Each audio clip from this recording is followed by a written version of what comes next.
Time is X minus 10, 9, 8, 7, 6, 5, 4, 3, 2, 1, 0.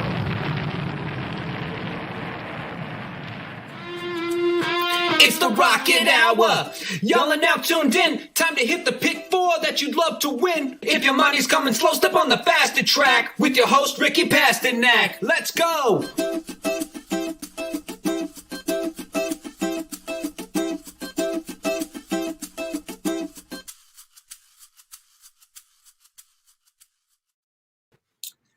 Good morning, everyone, and welcome back to another episode of the Rocket Hour. Obviously, Aaron and I are on, but we do have a guest today, Dan Tordjman.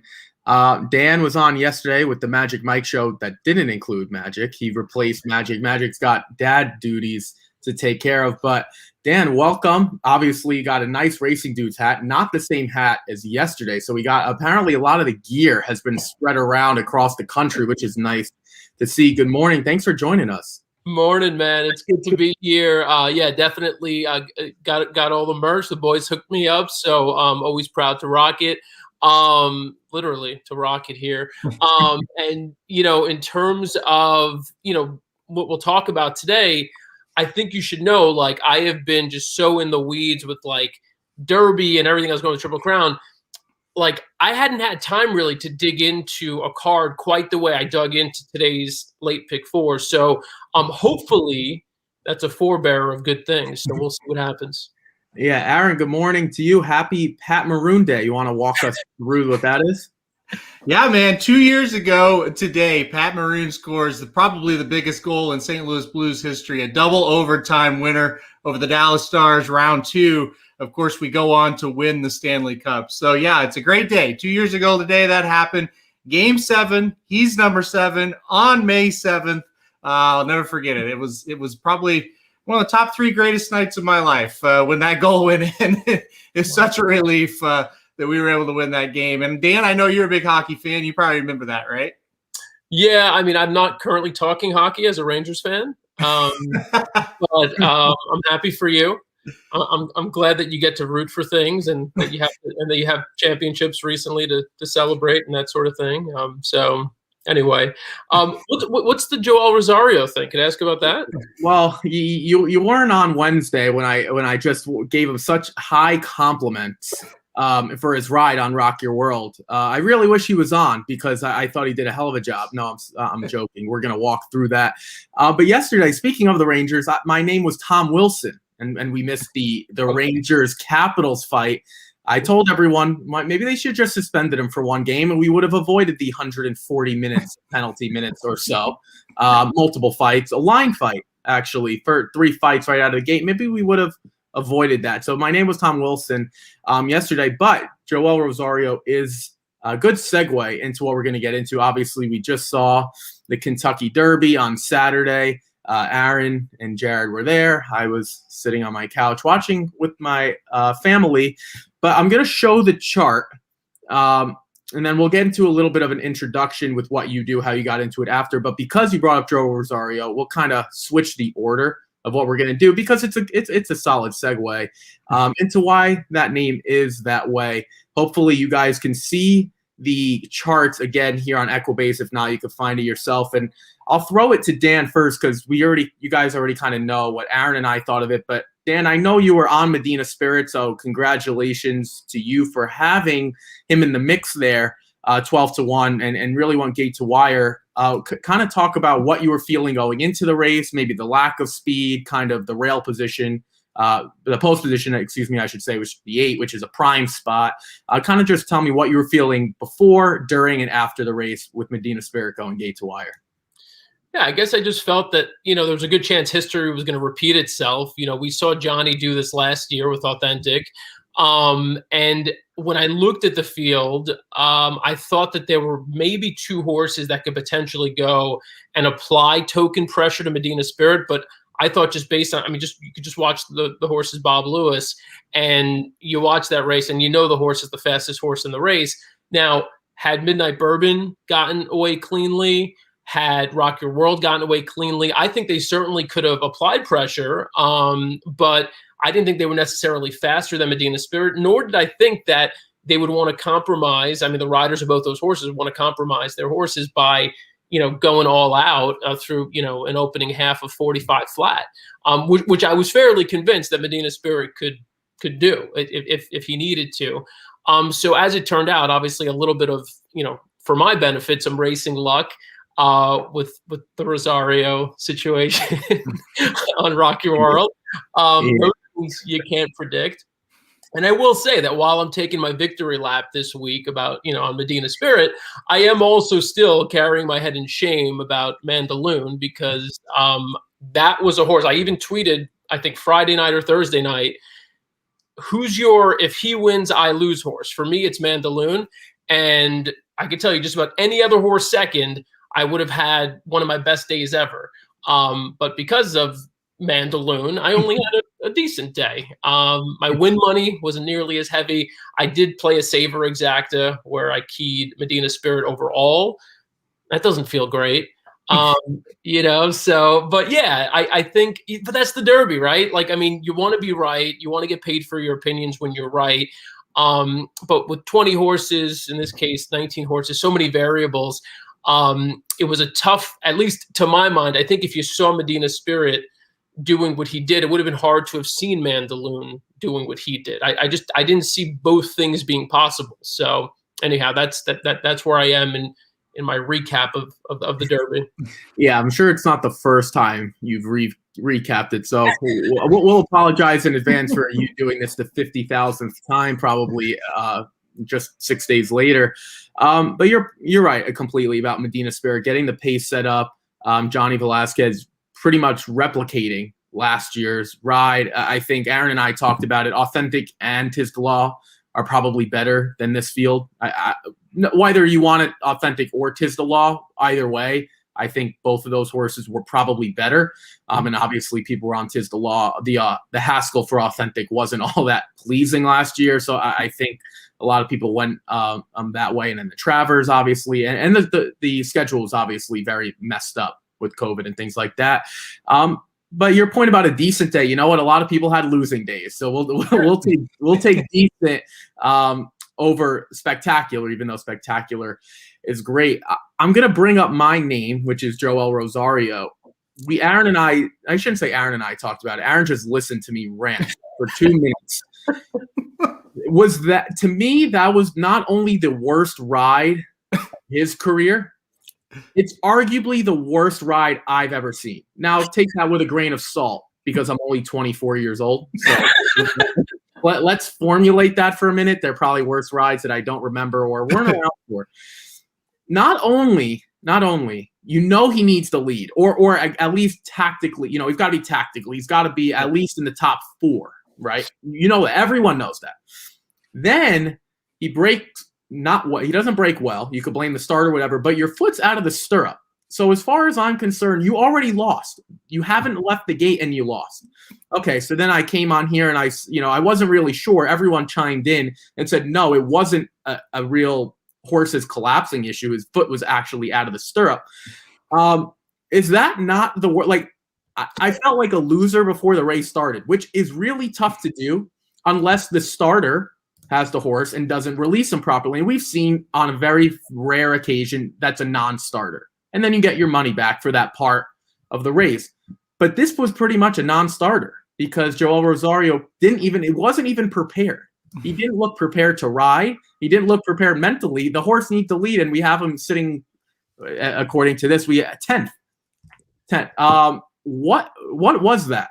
And if you want to touch on that, is Rock Your World as bad as what we saw on Saturday? Because I don't believe that he is. So you want me to belabor your point? You want me to just keep going? No, I want you to disagree if you feel strongly, but I feel like it would be tough to disagree given the evidence, given the circumstantial evidence that we brought forward here this morning.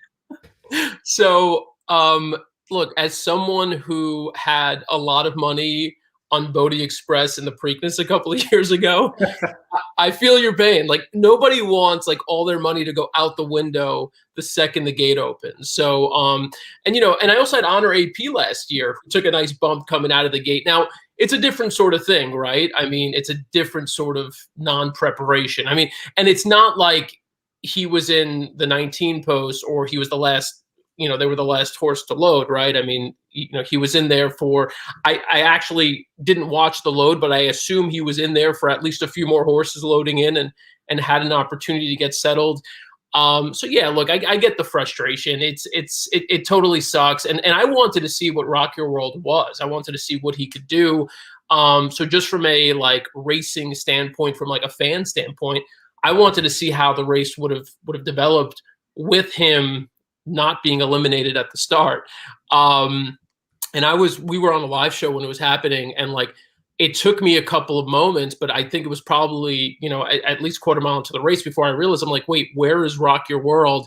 And then only after did I see, all the chaos with the start. So yeah, look, it's frustrating. I get it. The good news is you have a chance to redeem yourself next week. And if Joel Rosario is not on your tickets next week, he'll win. So that's another lesson, to be prepared for. And by the way, 24 years old, you never got to see Cornelio Velasquez ride. So I wouldn't, there are worse rides out there. Yeah, I think I saw Cornelio a few times at Saratoga. I was probably like 8 to 10, and I really didn't have a true understanding of. I'm not going to get into what we think of him, but we'll just leave it at that. But you're right, kind of about Joel Rosario. Like, do I not put him on tickets now? If I do, I'm going to also lose. So it's kind of a dead end from that front. Yeah, no, I think you kind of broke it down. I'm happy you pretty much agreed. More so just from the fact that there's not much I could really do about it at this point, but also like you kind of, everyone kind of has that ride that they're going to remember, negatively or poorly, probably more negatively. Yeah. Before we move on to kind of what you do on a day-to-day basis, what you do with ABR and all that great stuff, what is the proper price on Medina Spirit? Is it 3 to in the Preakness? Is it 3 to 1? And granted, you do have to see the field, so we'll kind of put an asterisk around the answer here, but or quotations. But is it 3 to 1? Is that too short? Are you looking more at 4 to 1 because you don't know how talented he is? Like, what in your mind would you say? Okay, this is a price I could lock in on. I'm definitely so for starters, I'm definitely the kind of person who, like I was on Whitmore, the Breeders' Cup. I haven't been on him at all this year so far. Like if I'm there for the wedding, I don't need to be there for the funeral. So I am not in any way sentimentally attached to Medina Spirit. I will say, though, part of the reason why I like Medina Spirit going into the Derby was because if you watch the horse run, and I've made this point a couple of times here over the past week, as you mentioned, I've kind of done a recap once or twice. You watch his races, the horse is so gritty. Like, even when he doesn't win, he has never let a horse pass him in the lane. Like, there's never been a horse who's been able to get by, and Dream Shake had multiple opportunities to do it.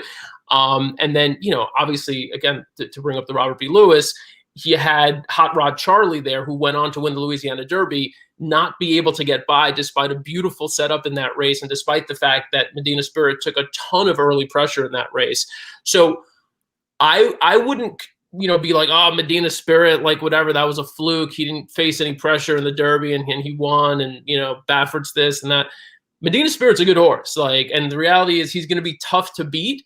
I don't anticipate Baffert sending Concert Tour to just, grind him down in the first quarter of a mile, obviously.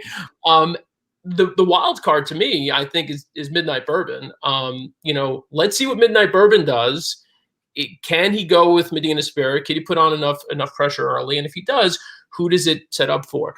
Look, I think coming off the Derby win, the way he did it, that was a maximum effort. You got to believe that maybe takes something out of him. I think if you've got one or two other sort of clear-cut pace setters that go with him, or that you can anticipate will go with him, I think you got to want 3 to 1. If for whatever reason Concert Tour, doesn't go, if something changes there, and then if Midnight Bourbon, let's say, draws the rail and Medina Spirit's outside of him and can sort of dictate, I think you're probably looking at something closer to 5-2 or 2-1. But yeah, I mean, I wouldn't necessarily, to your point, I got to look at how the race shapes up as a whole, and then kind of from there, kind of decide what I'm most comfortable with. Aaron, anything you want to add to what Dan said, take away from what he said, or anything about Medina Spirit moving forward? Obviously, the point about Concert Tour is fair. I don't think they're going to be grinding each other out to a 22-4. I'd be shocked. We'd all be shocked. So anything you want to add or take away from what Dan just said regarding the Derby or the Preakness coming up? Yeah, so I listened to you, Dan, on the Magic Mike show, and you kind of laid out the Medina Spirit situation and why you liked him. And, the thing about it is, and of course we don't know, like I said, that the draw is going to be important this year for the Preakness. Usually it's not, but this year it is because of the setup making the race what it is with these 3-year-olds, because they're very evenly matched. So the thing that I'm taking away from it as of right now is, how does Medina Spirit not kind of get that trip that he got in the Derby? Like, it kind of seems like he's going to get it. If he gets out of the gate well, I think he can get to the lead, and you've got the same situation. And who in this field is going to pass him? Listen, right after the Derby, I thought, no, I'm not betting that horse back in the Preakness. But as it gets closer, it's like, who's going to run? Is Rombauer going to run him down? No. I mean, to me, the key, you were right, is Midnight Bourbon. Is Midnight Bourbon a good enough horse to beat him? Or is Baffert, like, what do we do with Concert Tour? Is he going to try to ruin a Triple Crown shot with his other horse? I think those are the only two that can beat him. They have similar running styles, so it's kind of a weird situation. I think the draw is really gonna dictate kind of how we play this race. Yeah, no, exactly. And obviously, pace makes the race and things like that, but it seems like Baffert has 2 legitimate speed horses, and I don't think anyone would be surprised to kind of see him just pretty much making a little barrier right around the field, and these two just going 1-2 and seeing who's better down the stretch, and someone's going to have to run them down for probably a very, very difficult spot. So if it's Baffert versus the field, I think a lot of people would just take the trainer there because you have speed, and a lot of people would have said Concert Tour coming into the Derby was more talented anyway than Medina Spirit. I don't know if that's the case or not. Definitely before the Arkansas Derby, we would have said that. Yeah. Let's go, Dan, kind of, and I'll share your Twitter page here. Dan, just kind of walk us through and everyone listening kind of what you do on a daily basis. This is Dan's Twitter page right here, and he's a huge he works for ABR, and you can see all these different things that he's a part of. He really is one of the true pillars in the sport. Mind you, a fantastic background. I have a poor background. I don't know what I'm showing back there. You got a nice little setup, nice, looks like bourbon back there and a couple bobbleheads. Kind of tell us what you do every day with ABR and all these different things that you're co-founder of. And again, you guys can check this out at Anonymous Dan on Twitter, whether you want to while you're listening or after the fact. Ton of great information, things like that, live streams on big days. So kind of just tell us what you do maybe on a daily basis, or again, obviously the Derby just happened, what your week looked like heading into the Derby or into the Preakness, any big day, week, things like that. I mean, kind of just tell us what you do on, regarding the horse racing world and maybe how you got into it. Yeah, no, that's a great setup, and I appreciate your kind words. I honestly, I am no more, no less. I'm a fan and a handicapper better who kind of stumbled into racing as a career. Like you, went to Syracuse, wanted to do broadcasting, and so I was in TV for a number of years covering news. And I always watched horse racing. My dad got me into it, so I bet on racing. Big OTB guy, just hanging out with the degenerates, and that was my crowd. I loved it, I loved being in there. I loved the smells, I loved the noise, I loved all of it. It was it was chaos and it was beautiful, So yeah, I mean, after a while, I actually the website that you see there is not really active anymore, the denonymousracing.com. So I have my drink. Hold on one second. And so this is Pedialyte, by the way. And why? Because I'm an old man, and now I had 2 beers last night, and I need Pedialyte in the morning. That's where I'm. But back when I was a youngin', I started this anonymous racing website, which was essentially just perspective from a lot of people sharing stories about why they loved horse racing, and then that evolved into people sharing their picks. and analysis for races during the week, on the weekends, very similar to like what the racing dudes do and do so well. But I was kind of more just really like a crowdsource, like get everyone excited about racing, help people learn about racing, welcome people in regardless of their sort of background, because I don't have any family in the sport or anything like that. I didn't, kind of grow up in this. And so really that's how it started. And then I had an opportunity to connect with ABR, like immediately after ABR launched, and just kind of, in a friendly way. And then that evolved into an opportunity to join ABR as essentially what they were calling back then like a brand ambassador. We would travel around from, to different racetracks. We would try to promote the races, let people know like, hey, racing is cool, specifically kind of marketing to younger people and to younger, audiences that potentially, hadn't ever seen horse racing or hadn't really been to the track before. And then that sort of evolved into kind of more of the work that I do now, which is forming partnerships with like racetracks, other groups within the industry, and trying to kind of gear those partnerships toward new fan development, new betting, getting, kind of making betting more interesting and more accessible to people. And so that's kind of, from just sort of like a broad description, that's what I do. But then I also still do, on the regular, just a ton of handicapping. I do these live shows that we do on big race days. We try to bring in, handicappers, a range of guests, sharing their perspective on the races.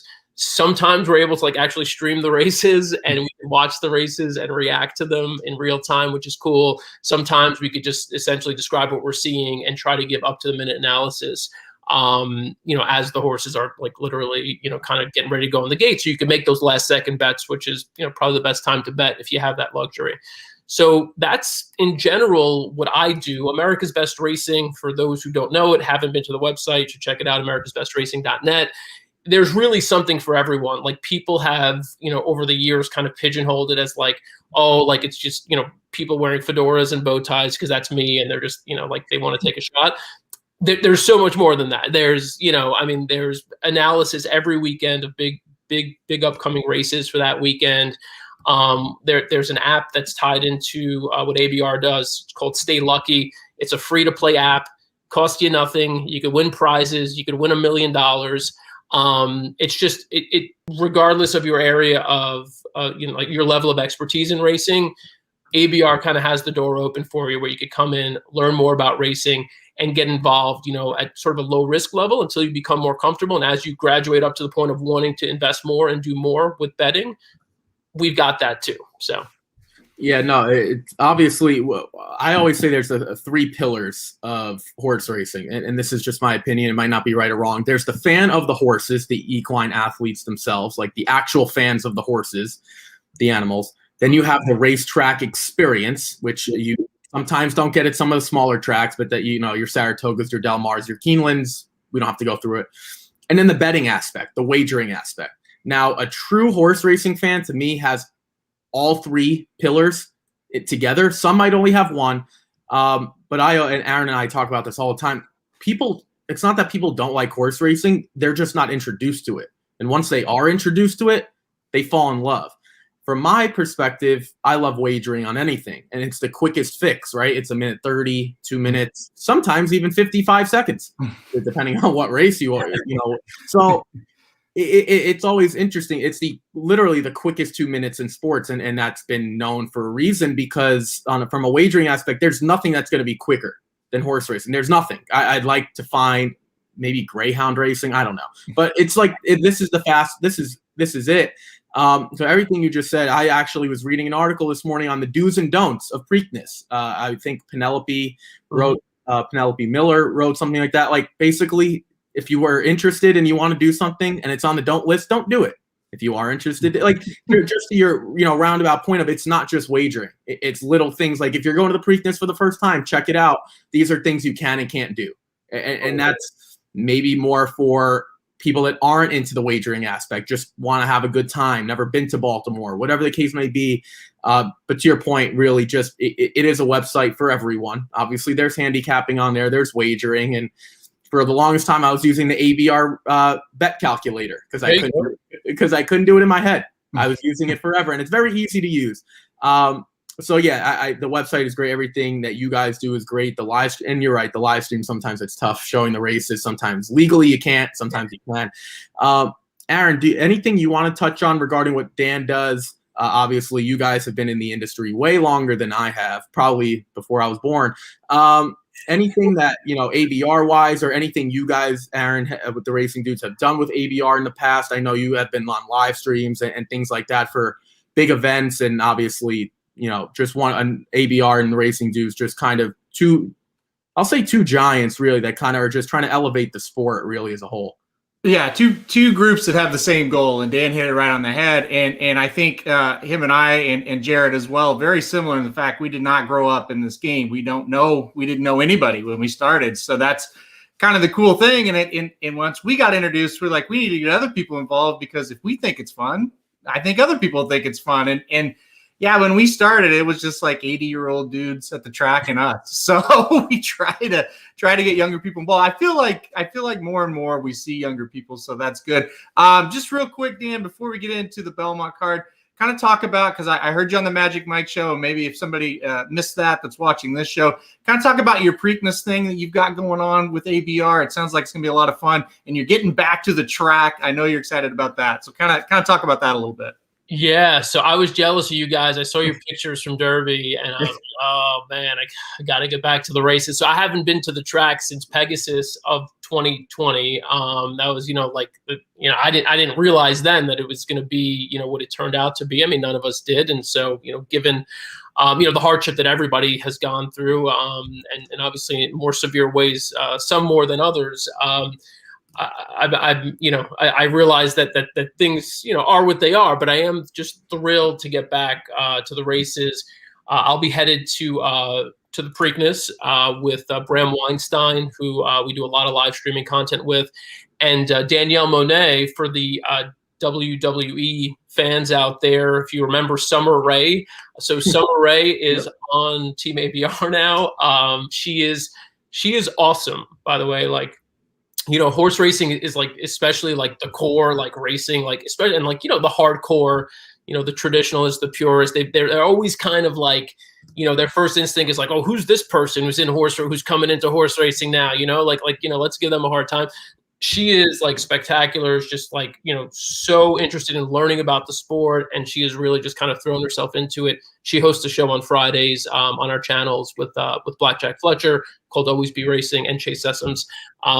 Chase will kill me if I just say it. Love you, Chase. But yeah, so on Preakness Saturday, we'll be at Pimlico. We're expecting to be in the infield. We'll have like essentially a stage, a set up. And it'll be Danielle, myself, and Bram hosting at least 2 hours of live coverage. We'll actually be able to show some of the undercard races on the show. And Preakness, if for anyone out there who's never been, there are different scenes. There's like the infield scene, which is crazy. And there's the grandstand scene. There's also like an infield village. There's kind of like the upscale Turfside Terrace area. So we're going to try to capture as much of that as we can, and you'll have kind of guests kind of popping into the show throughout the day as well. And then Jockey Cam is coming back for Preakness, so we'll have like perspectives of the races through Jockey Cam that we're going to show during the live show as well. So we're pumped. We're looking at probably either a 4:30, 5 o'clock start next Saturday. It'll stream on ABR's Twitter, Facebook, and YouTube channel. So check that out if you're looking for a cool way to enjoy Preakness. If you can't go, while you've got the TV up watching, the TV coverage, keep us side by side. We'll be talking about how we're betting the races and that sort of thing.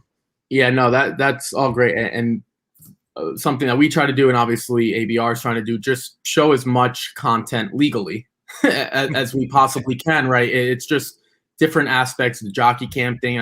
Anytime you can get more access, things that you normally just can't see when you turn on the TV, is really, really important. And just giving, I'll speak for myself. I'm never going to be a jockey. The fact I could see that up as close as possible would be awesome. And I know I'll be tuning in and watching that as well. Obviously, restrictions. I'll be watching on NBC probably, but I'll be tuning into Twitter. So, guys, you could always check that out on Dan's Twitter as well. I'm sure he'll be retweeting it, talking about that information. If you're not sure how to get to the ABR stuff, it's going to be right there as well. But we are a betting show. That's what we do. So we're going to transition. I had Dan. He was kind enough to put a pick 4 ticket together. I said he could do whatever he wanted, essentially, and this is what he. Oh, sorry, that's what he came up with. Well, that's yesterday's stuff. Sorry, that's the race that Joel Rosario won right there. Look at that. We are gonna talk. Aaron and I are gonna talk about recapping that, but. Here we go. We're going to start with race 6 today. If you guys are new to the show, basically we're going to give you race by race, kind of a breakdown of it. Obviously, we have Dan on to talk about it with us as well. So the way we usually do it, I do a pick 4 ticket. We have Dan doing a pick 4 ticket, and then Aaron has a race by race kind of breakdown. That's the way he likes to play it. Dan, real quick, before we get started, what is your favorite wager? What is your favorite way to play? Is it a pick 4, pick 5, or is it a straight win bet, the old-fashioned way? Just what off the top of your head is like, I like doing this the best? Yeah, I mean, I like any ticket that I hit, and I think historically, at least personally, I was talking to Samich about this yesterday. Pick 5s, they're tough. I mean, you got to be right in 5 straight races. And I know you can give yourself coverage. And so more and more, I think recently, at least, I've moved away from pick 5s a little bit. And I am focusing more on like doubles and exactas and really just kind of hammering my opinions in those races. So like where I feel I have the strongest opinion, make a big bet. Now I'll still dabble in a pick 5. But like I think my days largely of putting together like $300 pick 5s and stuff like that are behind me. Now occasionally we'll put a group ticket together and everybody throws in a couple of bucks, everybody throws in their opinion, and your ticket kind of balloons to like a $300-something ticket. But in terms of myself personally, yeah, I mean I think hitting an exacta hard or hitting a double hard or just finding a nice 8-to-1 shot or a 6-to-1 shot you can put some money on and feel good about, I think that's satisfying enough. Yeah, no, that's a great point. That's why Aaron and I kind of do our show this way. He gives a race by race if you want to play it that way, and I usually give a multi-race in this case, on the show, pick 4, just in case, you want 2 different kind of ways of betting, and sometimes hitting that exacta is the way to go as well. So we'll start here. We'll start race 6. It's maiden claiming 20,000 for 3-year-olds and upward. Always nice to start with the lowest possible horses at the track. That's always nice. It's going 6 furlongs on the dirt. At the bottom here is my ticket and Dan's ticket. And then when Aaron goes, I will rotate his ticket in. Technology kind of couldn't let us put it all together. So, Dan, I'll start with you first here in race 6. Kind of tell me what you thought of the race. Obviously, the horse, the quality itself may not be the best, but kind of tell me who you put on top and kind of why you used the horses that you did here in the 6th. So, I mean, look, I actually love these races. I love lower level races. I play a lot of Laurel when I have time to handicap, and typically you're going to get $5,000 to $10,000 claimers there and lower level maidens. And I like these races because they're somewhat predictable based on 2 factors. One, the horses who go to the lead usually stay there because the horses behind them don't usually have enough kick to make up ground late. So that's one thing that you could use and kind of rely on. The other thing is you can sort of project horses that are live and viable based on trainer patterns and tendencies. And so, and I think you find that more in the lower levels of racing. I will say at Belmont specifically, but I think this is generally true, in these dirt sprints, especially at this level, again, I think you want speed, you want something close to the rail.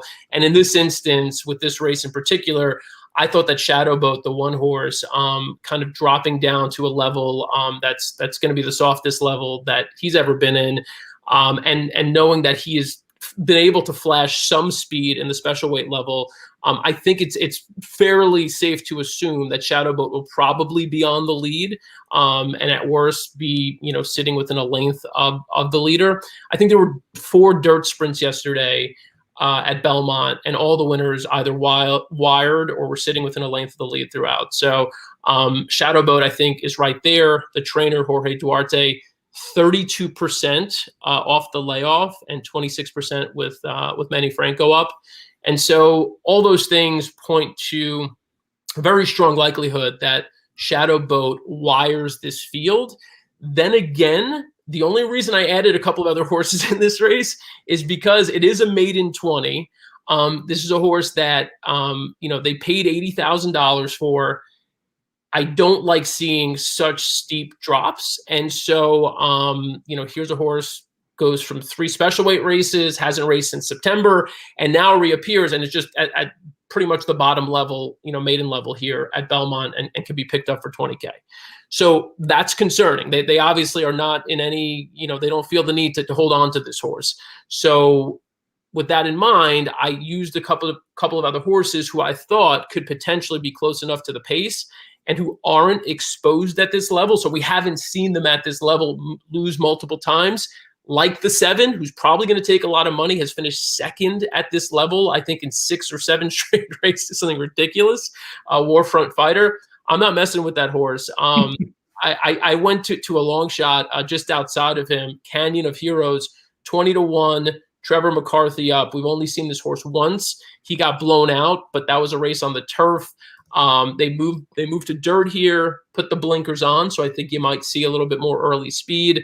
Chris Engelhart, trainer, having a really nice meet. Won another one yesterday. I think he's got 3 now for the meet. Trevor's been up for 2 of those wins. And Engelhart also has good numbers. Second career start, turf to dirt, 11 starters, 7 of them in the money, and 3 of them have won with a positive ROI. So Canyon of Heroes for me, I think, is a long shot play. And just quick mention, the only other 2 horses I thought were even viable are 16 Tons, the 2 horse, and the 6 Jailbreaker.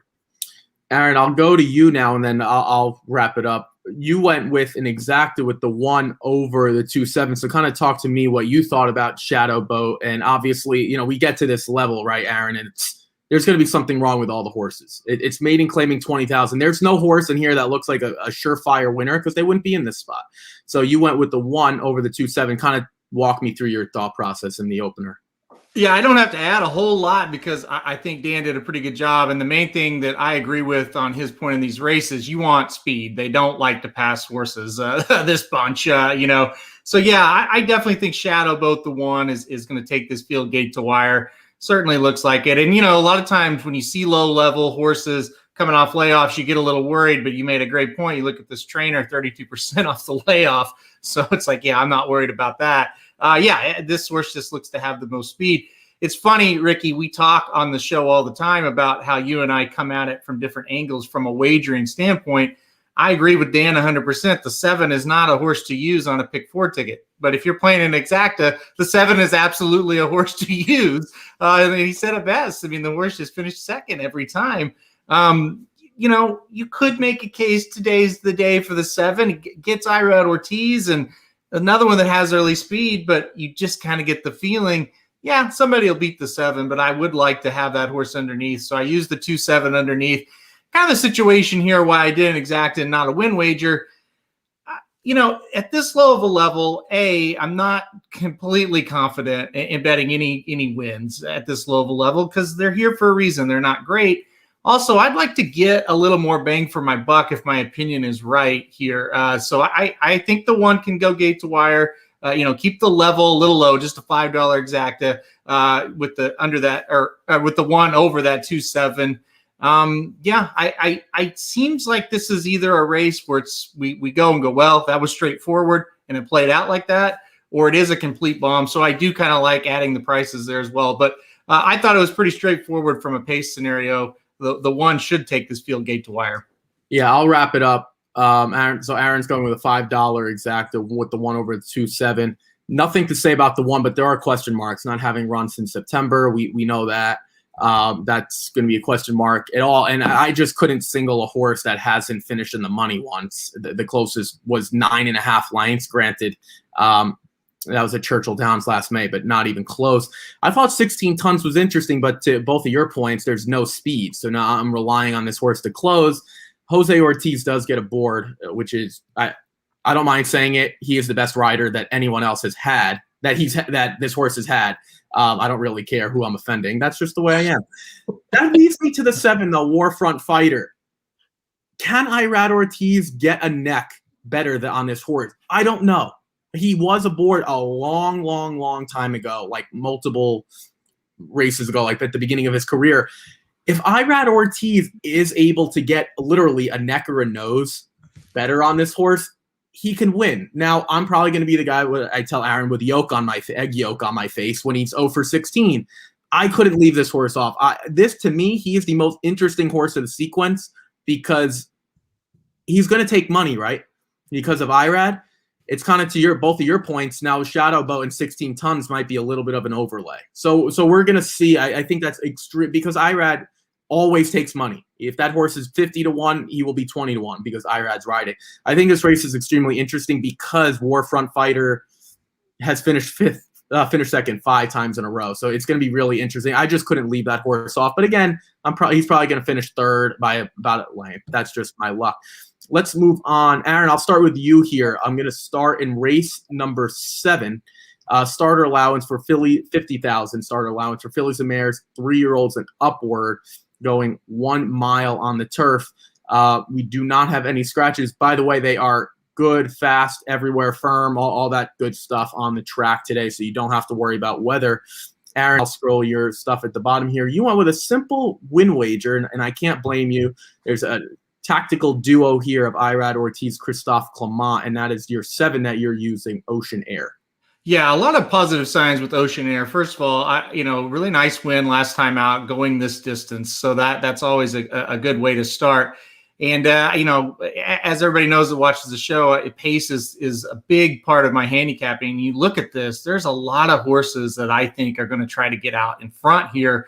I think that really sets up for Ocean Air, who I wouldn't really label a closer, but certainly a horse that doesn't want to be on the lead. I think we'll sit 4 or 5 lengths off of it. And, if we get that pace up front, it should set up very well. And yeah, like you mentioned, oh, by the way, Irad Ortiz is aboard, and that's even better. So I do think Ocean Air can wheel right back here and pick up another victory and make it 2 in a row. Underneath, if you're looking to play some exotics, I thought the 9 Rose E Holiday was kind of interesting. Gets Luis Saez aboard, first time on the turf. It's another horse. I don't really expect her to be on the lead, but I do think we'll kind of sit that stalking position. I like that the horse is kind of drawn to the outside and Saez can kind of dictate, whatever he wants to do here. So I thought for a little bit of a long shot, a little bit of price underneath, I wouldn't mind taking a shot with the 9. Also the 1 Cherokee Song is another one that draws the rail, and maybe this is just the one that just goes. This horse has shown some early speed. So if there's one that maybe sticks around, I don't know, maybe Brian Hernandez just sends Cherokee Strong hard, and this horse kind of gets a little bit of an advantage. I wouldn't play him in like a pick 4, but underneath, I think this filly might have a shot. But in the end, for the wager, $10 to win on number 7, Ocean Air, I think it just sets up beautifully for her today. So I'll go, and then I'll let Dan go. Maybe I would have used the one if Brian Hernandez was aboard, but it's Benji Hernandez. So now I have no interest. I misread that, yeah. Yeah, no interest. Brian Hernandez, we'd have a different story. I won't play Benji Hernandez ever. So that's just me. I'm with you on the 7. The 7 is to probably the closest single that I could get. The problem is when you come from a maiden claiming at 40 after taking some time, I'm very hesitant on just using a horse to a single like that because they clearly needed time to figure things out. Granted, the distance isn't an issue by English Channel, and you could see all the European pedigree on the bottom side there. Obviously, Irad helps as well. I thought Pie Killer was interesting. The Michael Stidham horse. Now, Michael Stidham has struggled tremendously at the meet. So we could look at this one of 2 ways, right? He's really, really good at the fairgrounds, but he's starting to bring his horses back north. Obviously, John Velasquez is what he is. We don't have to get into that aspect of it. But for all the speed, I prefer the speed on the outside. And I look at the other speed. If we're to just look at the 6 through 10 posts in this, for example, here, or the outside horses, Rosie's Peach, that kind of looks like cheap speed. Ocean Air, we talked about Seahorse, Dioro. I don't know if that's real speed or not either. And Rosie Holiday, potentially, but that's a first-time turfer. I don't really know. I think Pie Killer is going to be the horse that's breaking real sharp from the outside. The one, and I talked to Aaron about this 1 mile Widener turf, guys, it's really weird the way they start. It is a massive disadvantage from the 10 post, like massive. I don't think a lot of people take that into account, but I do think there's enough speed there. So that's a horse that I really, really like. If it's not too fast, I wouldn't mind putting that horse on top. Obviously, I won't know the answer to that. And then I just threw in the 4. My Lips Are Sealed. We saw this horse against starter allowance 50,000 twice in a row, and I thought it's more than good enough, more than talented enough to compete. I don't love the horse, but I think, a solid filly, runs consistent, and that's my type of horse. The price probably isn't great.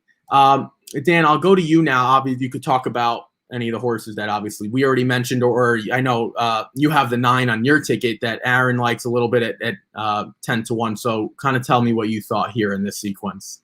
Yeah, no, I think you guys both did a great job covering it. And I think one thing you both touched on was that you got a couple of horses in here, the 9, the 7, the 8, a few others, who are coming right out of their maiden win and jumping into this company. Now, granted, this isn't just straight allowance company. This is starter allowance company. So, I mean, obviously the competition is not just straight, this is not like a non-winners of 1 for, 92,000 non-winner 1.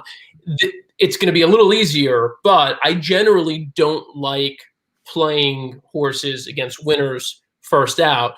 But also to the points that you guys made, I think there could be a lot of speed in this race. And so I was looking for horses who I thought could potentially benefit from that.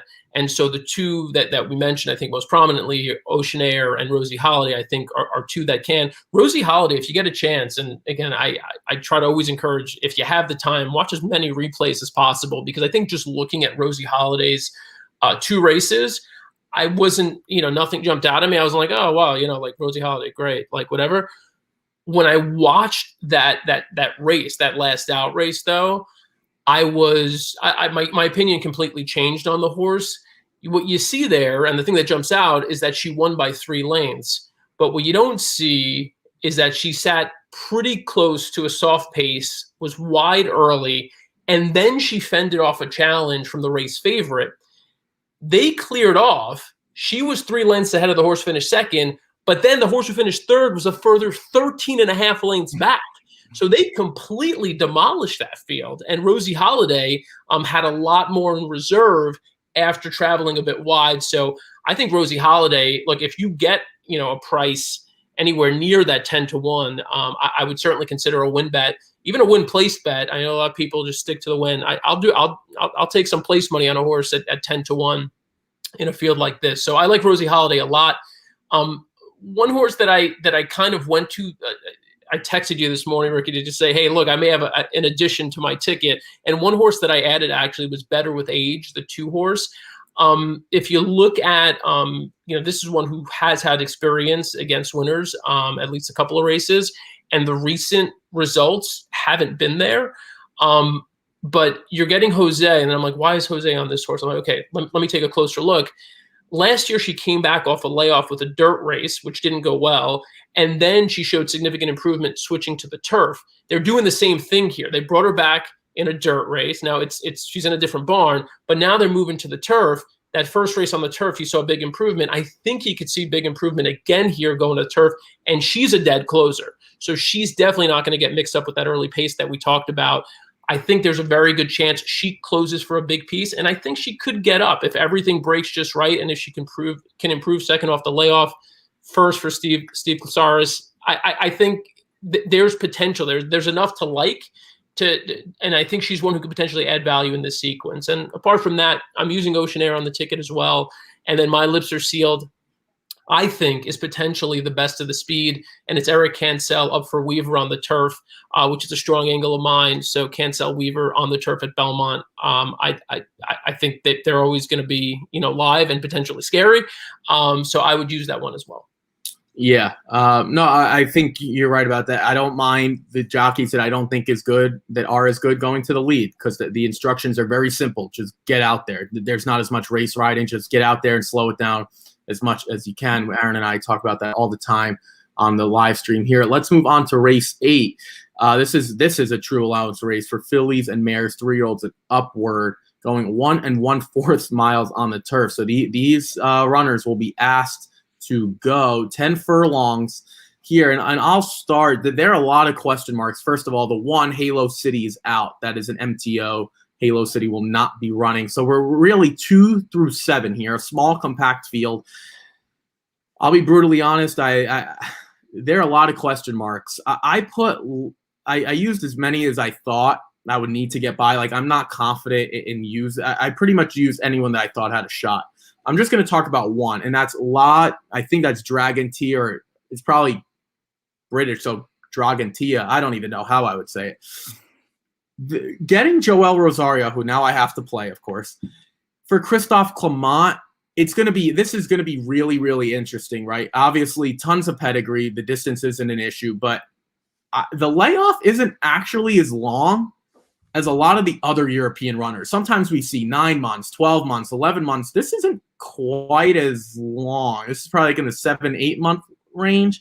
Still long. But obviously the distance isn't an issue. It's going to be really interesting to see. She's going to break from the rail. Does Joel Rosario attempt to show any speed with her? Because Joel Rosario, if he was up to him, he'd be last in every turf race. That's just the way he likes to ride. He's poor really guy. What'd you say? It's a poor guy. We've just been roasting him for an hour. Oh yeah, but here, I don't know what he's gonna do, because if you look at the rest of these horses that have, real PPs where you could actually dive into it, the only one that has shown any is What Does the Shark Say? I mean, I'm looking at this horse and she's got a lot of question marks, as we don't really know what she's been facing. At least I don't, but I do know William Buick is a really, really good rider. So that's the best way I try to make the connection, right? William Buick I know is really good. I try to see if I recognize any of the jockeys. I'll be honest, sometimes I don't. But Joel Rosario is great on the turf. That's who I'm going to put on top. I used a bunch because I have a lot of question marks. Dan, I'll throw it to you. You won the single here, so you must be pretty strong. Feel pretty strong about the Graham Motion Junior Alvarado trainee, and that's, I think, Cayenne Coil. I think I said that. I hope I said that right. Koi. Con Yeah. I had to watch the replay of the last to figure out what the name was, but it's Con Koi.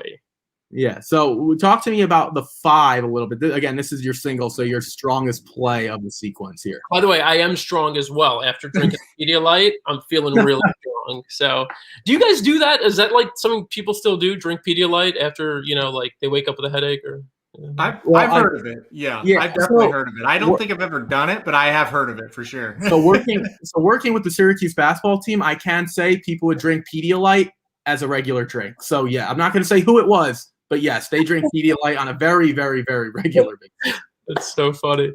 Yeah, no. So Con Koi, you mentioned, and so again, like appropriately slow. So right, like how do you approach each race? You look at how the pace is going to unfold. Who's going to go to the lead? I also thought, like you, potentially, What Does the Shark Say could show some speed. But when I watched the U.S. debut last out for Con Koi, it looks like not such a great race on paper. But if you watch the replay, Trevor, and everybody knows, like I'm like a Maryland guy, like I love Trevor McCarthy, not his best work. This horse really was headstrong coming out of the gate, wanted to go, got headed early, had a horse pass her early. She didn't like that. So she starts kicking her head up. She would not settle down. Like she would not settle down. She did eventually settle, but the early antics surely took a lot out of her. She tried to make a move and she sort of flattened out. I think here with Junior up, who for my money is the best turf rider in New York. I think you're going to get a more aggressive ride out of the gate. I think once he gets her to the front, he settles her down. And I think Con Koi kicks clear late. So for me, this was a strong opinion just based on the fact that that last race wasn't representative of how fast she can go early. I think she can go fast early. She can establish a clear lead. And I think she'll have plenty in reserve late. So I love Con Koi there. What Does the Shark Say? I think will be sitting second. And so I think if you're playing exactas, I think that's an exacta you could play with some confidence. I also thought the 3-horse, She Throws Heat, ran a massive race last out at Gulfstream, was squeezed at the start, and had to be encouraged throughout to stay engaged, made this like middle move and sustained it pretty much all the way through. I thought it was a very impressive, impressive race top to bottom. And the race prior was pretty good too. The question is, without as much of a setup, without as much pace, can she, make a significant impact? I think she can finish third and potentially second if things go right for her. I'm fading the 2 La Dragontia a little bit. Just because, again, like you, I mean, I haven't, really done a deep dive into La Dragontia, but I did do some searches. Like I used Stats Race Lens to customize a lot of searches to figure out in this particular situation, how do certain trainers do, how does this sire do, whatever, so forth and so on. With Christophe Clement, even though we know that he has been spectacular with turf runners, specifically, at Belmont and horses coming over from overseas, like his horses, I was surprised to see this number, horses coming in from Europe with over 180 days away from the track, returning on the turf at Belmont, just 1 for 9 in the last 5 years. And the last winner actually came in 2016. So he does not have as strong a track record bringing horses over off a long break and firing with them first time out. So this is a horse I'd like to see a race from. And then moving forward, I think we might potentially see some good things from this horses. But for today, it's Con Nakoi. Yeah, I'll get to Aaron in a minute. Could you imagine if you're the 5, Cayenne Nakoi, you finish in the money 8 times and your result is $29,766? I can't fathom that. That's amazing to me. But Aaron, I'll let you go here.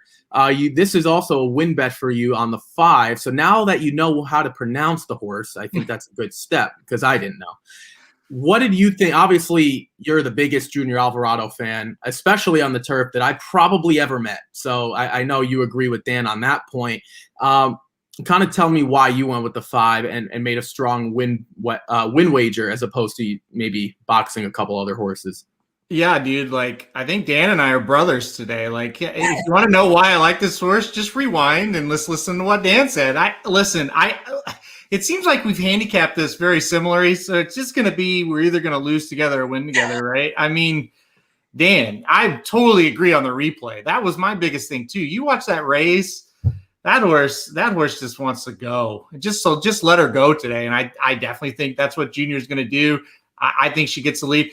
She wants a 1.25 miles too. I mean, you look back at her previous races. Obviously, I didn't watch replays of those races overseas, but you just have to look at the form and say, well, this horse can win at 1.25 miles. Her last 2 wins came at 1.25 miles. So I'm kind of excited to see what she can do today. It's my strongest play. I did $20 to win on the 5. I think we'll get 9-5 because, like Ricky kind of pointed out, there's a lot of other horses you could play here. So I think if you single or if you bet a win, you're kind of going to separate yourself a little bit.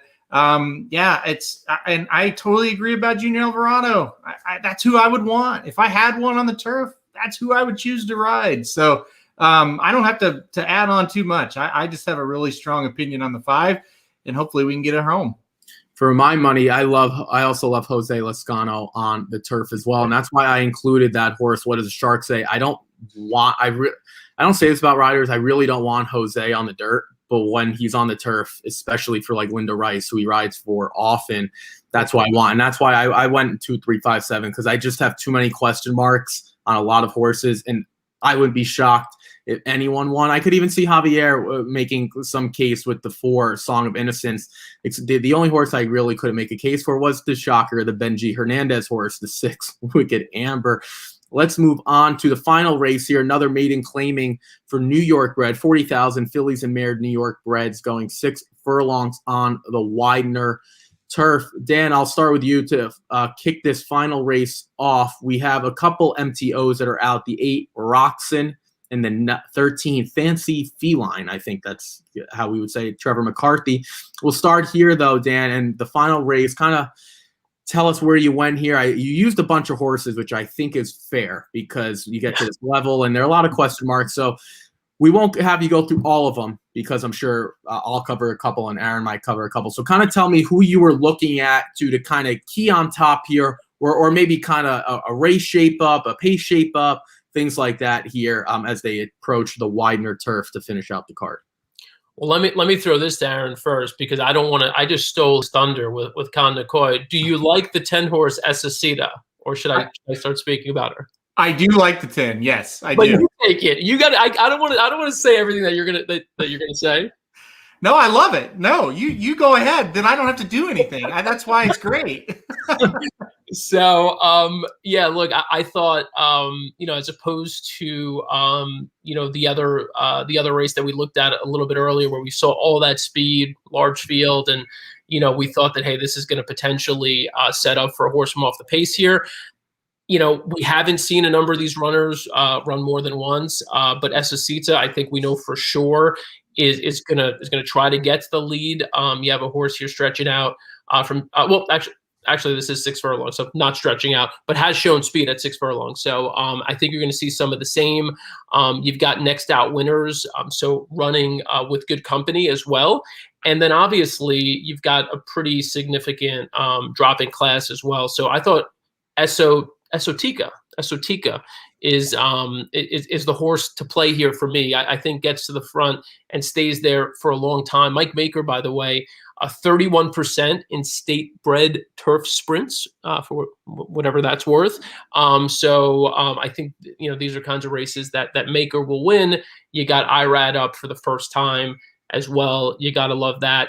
And I did go deep to your point, Ricky, that I kind of used a number of horses here because I singled in the last. I was like, you know what, for $40, I could potentially, maybe I catch a price here.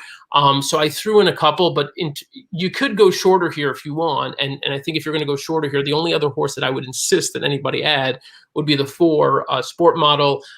Didn't fire over the slop on debut. And then last out seemed more well-meant out of the gate, but clipped heels, dropped the jockey. And so we didn't really get to see what Sport Model could do. And I think Sport Model is one logically who I think will be forwardly placed and who stands to run a better race than what we've seen from her so far. Again, the connections of Clement, Alvarado, and the pedigree. $100,000 horse as well, running in the state-bred maiden 40 level. I think all those things point to a very, very good effort from Sport Model today.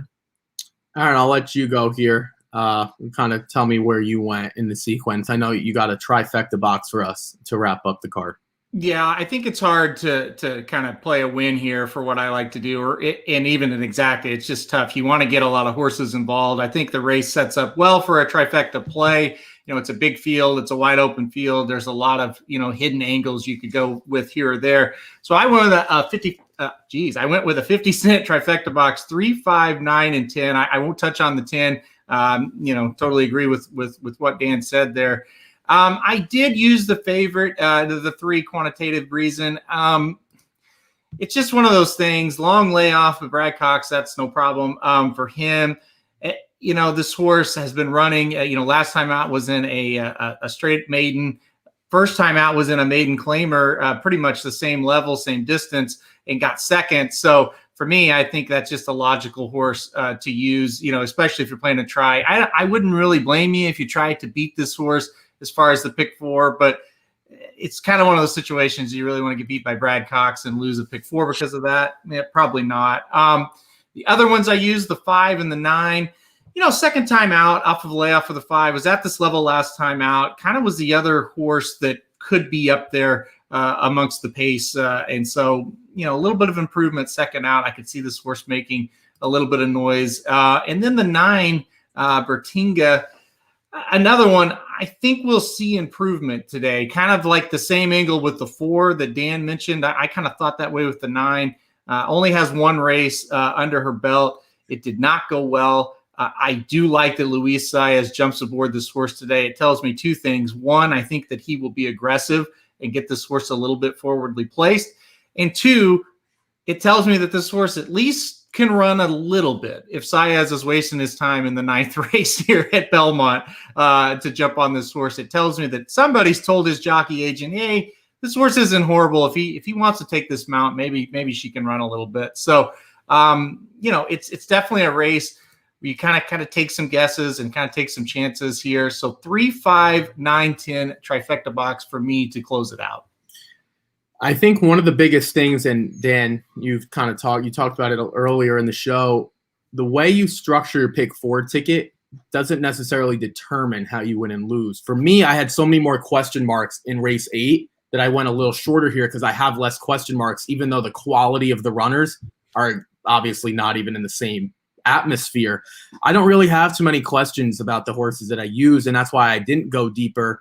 Now you could look at it, these horses are more inconsistent and not as talented. It depends on how you feel about the sequence. The 3 quantitative reason, everything Aaron just said. I mean, at this level, debuted at this level, and then Brad Cox even jumped her up. That's very rare to go from maiden claiming 40, then into a maiden special weight. I'm kind of shocked she wasn't even claimed on debut. But again, at 40,000 claimer, to put that 40,000 up is questionable. With Brad Cox, do you even want to do that?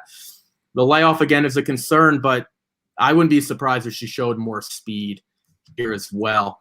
The 4 sport model, I'm completely with everyone on here. We don't know what this horse is because literally just lost Junior Alvarado last time out. And then on the slop, like, what is that? I think that's just you throw a line through that. So I want that horse. And then the Esotica horse, the 10, this horse has speed, and one of my favorite angles is dirt speed to turf speed. I think that speed really gets played up, not in a huge way, but if you have enough speed and you're doing it at the maiden special weight level, I'm pretty sure she's going to be on the lead here. Before we wrap up and just kind of go through our final tickets, are there any other horses that you guys wanted to touch upon real quick that we didn't mention in this final race? Anyone want to touch on anything? I'll just mention one quick one. If you're looking for like an absolute, well, I'm going to say an absolute bomb, but a horse that's going to get left off a lot of tickets, look at the 11 horse Quiet Type. Tried turf on debut. Didn't show much there. 5 races since have all been on dirt. They tried to get her on the turf last out, but that race washed off. And again, just because I have nothing else to do with my life, I looked up sire stats on Commissioner on the turf because I was curious. I don't know how Commissioner runners run in turf sprints. So it's not a huge sample size, but Commissioner turf sprinters right now are winning at 15%, which is actually higher than I expected, and 42% in the money. And again, it's interesting that IRAD, you talk about, having something better to do with his life instead of riding, the last race. IRAD hopping on this horse for Tom Bush. And he's been on a couple of winners on the turf for Tom Bush, in recent mounts. So I see a couple of sneaky signs there. And I think the fact that they tried to get this one back onto the turf last out, it didn't work out. The race got washed off. I think that indicates that's where they think she wants to be. And so I think you'll see a pretty solid effort from her. If she doesn't win, I would still use her on your tickets if you're playing like exactas and trifectas. And to be fair, on my pick 5, I did use, you both made cases for quantitative breezing. And I think, she's also got a shot. I mean, I just, as a straight up proposition, I certainly wouldn't bet her to win here. Yeah, so no, that's fair. And Jose Ortiz getting aboard is obvious in a race like this. Always should spark a thought in our mind.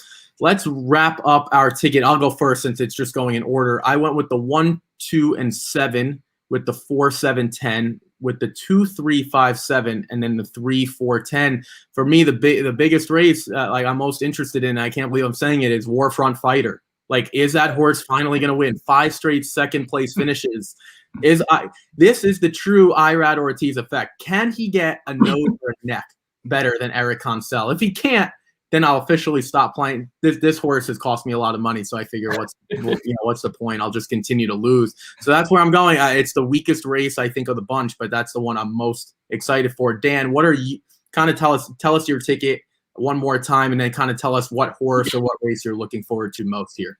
Yeah, so I put a $40 ticket together. If you want to go shorter, I've made some recommendations along the way where you could go shorter. In the first leg of my main ticket, I'm going 1, 2, 6, 8. If you want to get bold early and just kind of cut your ticket down and play maybe even a bigger denomination, I could see singling the one here, but I think you either got a single or you got to throw in the couple of horses that I mentioned who I think could be close enough to the pace. So 1, 2, 6, 8 for me in the first leg, followed by 2, 4, 7, 9. The single is the 5, Con Nikoi in the 8th. And then in race 9, I close out pretty wide, going 3, 4, 5, 10, 11. Again, if you use all those horses, $40 for a 50-cent bet. Nothing wrong with getting as much coverage as you can in the last. Aaron, well, let's throw it to you here. Kind of wrap us up with your race-by-race suggestions here on Friday. Yeah, so just first, the 6th race, a $5 exacta box, the 1 over the 2-7. Kind of agree what Dan was saying. If the 1 just seems to be a logical single if you want to go there. Race 7, $10 to win on the 7. Race 8, $20 to win on the 5. Dan and I are going to ride or die with the 5 there in that 8th race, so we'll see what happens. And then race 9, trifecta box, 3, 5, 9, and 10 to wrap it up. So $52 total investment today for me. Well, that's going to do it for us today. We're going to let Dan go. Aaron and I are going to stay on for 5-10 minutes or so just to recap yesterday. Dan wasn't with us. So, Dan, we're going to let you go now. Thanks for coming on. And real quick, just remind everyone again where we could find you guys, not this Saturday, but the next Saturday at the Preakness, and just give us one final couple minutes spiel of where we could find you guys and what you guys are going to be doing Preakness Day. Awesome. There's one thing a good Jew from Brooklyn is good at. It's a spiel. So here we go. You can find us on Twitter at ABR Live, and then Facebook and YouTube at America's Best Racing. We'll be streaming live from the Preakness next Saturday, and obviously a ton of good content. Some of it you pointed out. I appreciate you referencing, the do's and don'ts and what to bring, what not to bring, what to know about the Preakness, all that stuff you can find at americasbestracing.net. If you want to reach out to me for any reason to ask me questions, ask me about why my voice keeps cracking, and tell me I should drink less beer and more Pedialyte, reach out on Twitter at DanonymousMan, on Twitter.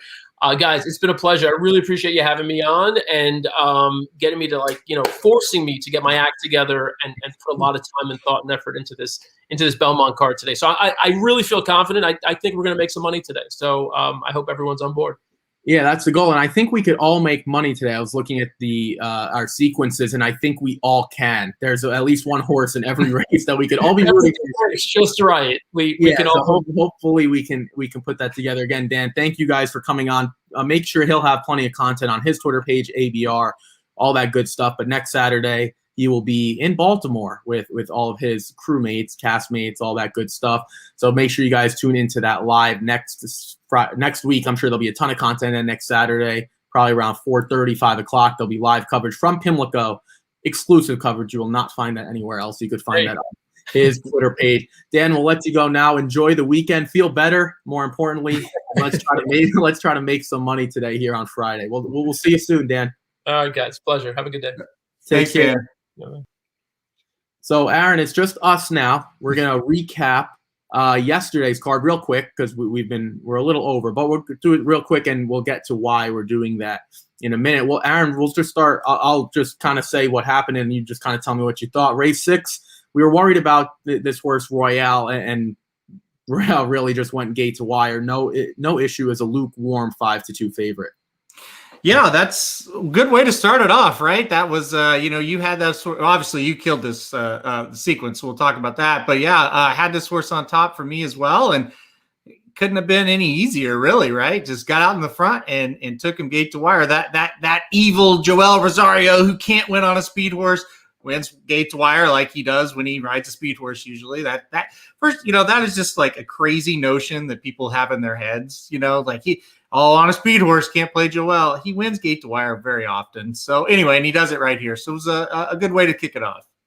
Yeah, it's sometimes I'm happy I faded the Connis Quay horse because that was the horse I was like, I don't want anything to do with the Chad Brown, and it worked out here. And then the 2, even Summer Silence, getting back, getting on the turf, ran really well also. That exacta paid $34 for $1, $34.50. So that was a good start there. And I knew once I faded Connis Quay and Connis Quay didn't run well, I was like, all right, we might be onto something here. Then let's move on to this race. And these were 2 horses that I used. Aaron, you were really hesitant to use Baby Boss. You were right. Baby Boss didn't run poorly. I don't think that's what happened, but Midtown Rose just got worn down. And if you just look at the program, Midtown Rose didn't look like she really belonged, but Midtown Rose is able to get the job done, and I'm getting the better price here at 7-2, almost 7-2. Yeah, it was a good use by you. I believe you used the 4 and the 6 here, and you kind of laid out the reasons why for that 6. And you're right. I did not put the 4 on top. I just had a feeling that horse would lose. And you said it well. I mean, Baby Boss wasn't a horrible race, but just seemed like a vulnerable favorite and ended up being. So a really good use for you for the 6. And now you're rolling. You're 2 for 2, and you got it all ahead of you now, right? Yeah, now we're starting to ears pricked a little bit, as they say. We're starting to really get into the mix here. And mind you, we are playing for $3 on the Racing Dudes website, so we're still 2 for 2 right there. Now we get to my top choice. I said this was the horse that I would single if I had to. There was speed. I said I really like that. There wasn't a ton of speed anywhere else. Irad Ortiz gets the job done with Violent Point. But here we go, and now we're getting 5-1, and I'm praying Silky Blue doesn't get up because that's a heavy 4-5 favorite, and barely held on. I think the nose was accurate there in that statement.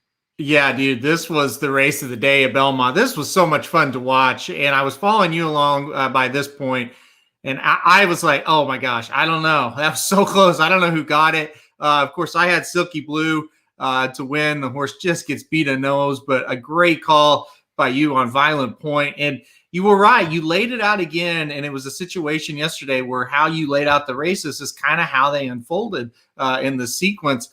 The horse got out in front and just was able to grimly hold on and hold off Silky Blue. This was a hell of a race.